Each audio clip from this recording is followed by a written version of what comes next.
नमस्कार, देख रहे हैं आप सिटी पोस्ट लाइव और मैं हूं आपके साथ पूजा शर्मा। बिहार के मुख्यमंत्री नीतीश कुमार हाल ही के दिनों में कुछ ऐसे काम किए हैं जिसे देखकर लगता है कि अगर नीतीश कुमार के मन के मुताबिक काम नहीं होता है तो वो पाला बदल सकते हैं। महिला आरक्षण बिल पर बिना शर्त के समर्थन देना, राष्ट्रपति द्रौपदी मुर्मू के डिनर के दौरान प्रधानमंत्री नरेंद्र मोदी से हंस कर बतियाना इसी ओर इशारा करता है। बताते चले आपको कि बिहार में विधानसभा का चुनाव समय से पहले होने की बात कहकर नीतीश कुमार ने एक बड़ा संकेत दिया है कि कभी भी खेला हो सकता है। जो बात नीतीश कुमार ने 3 महीने पहले कही थी, वही बात अब गृह मंत्री अमित शाह दोहरा रहे हैं। तो अब ऐसे में सबके जहन में एक ही सवाल उठता है कि अगर नीतीश कुमार ने फिर से एनडीए में जाने का फैसला ले लिया तो इससे बिहार की राजनीति पर क्या असर पड़ेगा, ये सवाल सबके जहन में है। इसका जवाब आपको हम देंगे विस्तार से इस रिपोर्ट में। इसका सबसे बड़ा असर तेजस्वी यादव के राजनीतिक करियर पर होगा, जो सीएम बनने का सपना संजोए हुए हैं। नीतीश के अलग होते ही 2 स्थितियां बनेगी। पहला यह कि सरकार के मुखिया नीतीश कुमार बने रह सकते हैं। ऐसे में तेजस्वी और उनके भाई बेरोजगार हो जाएंगे। खिचड़ी पकने की स्थिति में एक संभावना यह भी बनती है कि नीतीश कुमार लोकसभा चुनाव की घोषणा के पहले ही विधानसभा भंग करने की सिफारिश कर दे। इससे लोकसभा चुनाव के साथ ही विधानसभा चुनाव का मार्ग प्रशस्त हो जाएगा। दूसरी बात की संभावना अधिक दिखती है क्योंकि नीतीश समय पूर्व चुनाव की आशंका जता चुके हैं। अमित शाह ने भी उन्हीं के तर्ज पर इसे दोहराया भी है। नीतीश कुमार को बिहार में किए गए अपने कामों से पक्का भरोसा है कि अगले विधानसभा चुनाव में उन्हें इसका इनाम मिलेगा। लोकसभा चुनाव की बात हो या समय पूर्व विधानसभा चुनाव की चर्चा, नीतीश अपने किए कामों का अक्सर उल्लेख करते हैं। अपने अधिकारियों को सरकारी योजनाओं के काम जल्द पूरा करने का निर्देश देते हैं। महिला आरक्षण बिल पर खुशी जाहिर करते हुए उन्होंने अपनी सरकार की ओर से महिलाओं के लिए किए जा रहे कार्यों की फहरिस्त गिनाई।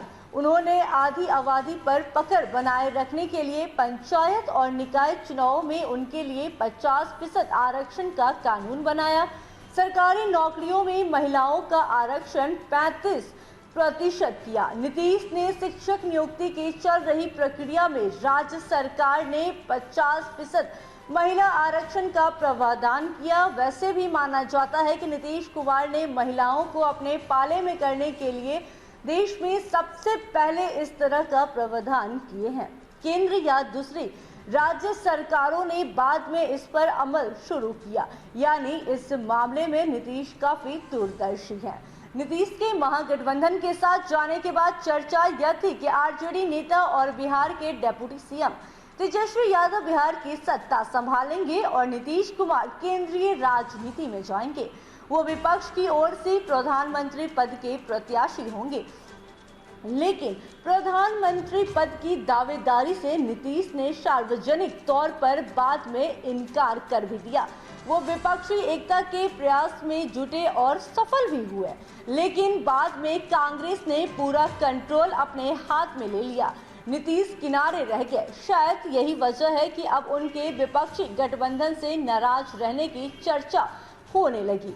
नीतीश कुमार के महागठबंधन के साथ आने के बाद आरजेडी के नेताओं का उत्साह इस कदर दिखता रहा है कि अब तेजस्वी की ताजपोशी चंद दिनों की ही बात है। जैसे ही नीतीश ने प्रधानमंत्री पद की दावेदारी से इनकार किया और 2025 में तेजस्वी के नेतृत्व में 2025 के विधानसभा चुनाव होने की बात कही, आरजेडी कैंप में हड़बड़ी दिखने लगी। नीतीश कुमार को नीचा दिखाने के लिए आरजेडी के प्रदेश अध्यक्ष जगदानंद सिंह के विधायक बेटे सुधाकर सिंह ने हल्ला बोल अभियान छेड़ दिया। नीतीश के एनडीए छोड़ने के बाद भाजपा के नेता अक्सर यह बात कहते रहे कि उनके लिए अब एनडीए में दरवाजा हमेशा के लिए बंद हो चुके हैं। अमित शाह और भाजपा के दूसरे शीर्ष नेता भी अपने बिहार दौरे में यही बात कहते रहे, लेकिन यह सभी जानते हैं कि राजनीति में ऐसी बातें कोई मायने नहीं रखती है। बीजेपी ने सीटों के बंटवारों के लिए जो फॉर्मूला तैयार किया है उसमें 30 सीटें अपने लिए रखी है। हालांकि 2019 के लोकसभा चुनाव में बीजेपी और जेडीयू ने बराबर 17 से 17 सीटों पर चुनाव लड़ा था। जेडीयू ने इनमें 16 सीटें जीती थी तो भाजपा ने सभी सीटें जीत ली थी। माना जा रहा है कि अगर नीतीश के एनडीए में पुनर्वापसी होती है तो बीजेपी अपने कोटे की सीटों में उन्हें बराबर का हिस्सा दे सकती है। तो ऐसे में आपको हमने बताया कि अगर नीतीश कुमार यह फैसला लेते हैं कि एनडीए सरकार में वो वापस से जाते हैं तो इससे बिहार की राजनीति पर क्या असर पड़ेगा। तो आपने सुना कि सबसे ज्यादा असर बिहार के डेप्यूटी सीएम तेजस्वी यादव पर पड़ने वाला है।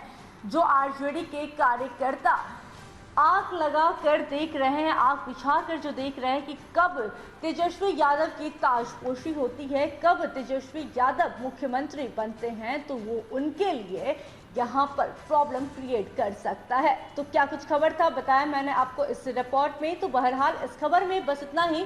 तमाम जानकारी के लिए बने रहें सिटी पोस्ट लाइव के साथ। इस वीडियो को लाइक करें, शेयर करें और चैनल को सब्सक्राइब करना बिल्कुल ना भूलें। धन्यवाद।